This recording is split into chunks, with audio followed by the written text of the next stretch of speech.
ஸ்ரீமதே ராமானுஜாய நமகா. திருநாமம் 72. தோன்றல் தேவி. தோன்றல் என்றால் தலைவன், அதாவது ராமன். தோன்றல் தேவி என்றால் அவரது துணைவி சீத்தை.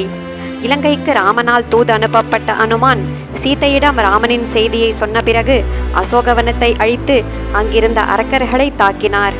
பின் ராவணனை சந்தித்து ராமனின் வலிமையை கூறி சீத்தையை விடுவிக்குமாறு அறிவுறுத்தினார். ஆனால் ராவணனோ அனுமனை அவமதிக்க நினைத்து அவரது வாளில் தீ வைத்தான். அந்த தீயால் இலங்கை முழுவதையும் எரித்தார் அனுமான். தூதுவனே இவ்வளவு வலிமையுடைய வீரனாக இருந்தால் இவரது தலைவன் எவ்வளவு பெரிய வீரனாயிருப்பான் என்று உணர்ந்து சீத்தையை அனுமனுடனே அனுப்பி வைத்திருக்க வேண்டும். ஆனால் அவ்வாறு செய்யாததனால் இலங்கையின் அரக்கர் குலம் அழிந்து போனது. இதையே திருமங்கையாழ்வார் தூது வந்த குரங்குக்கே உங்கள் தோன்றல் தேவியை விட்டுக் கொடாதே என்கிறார்.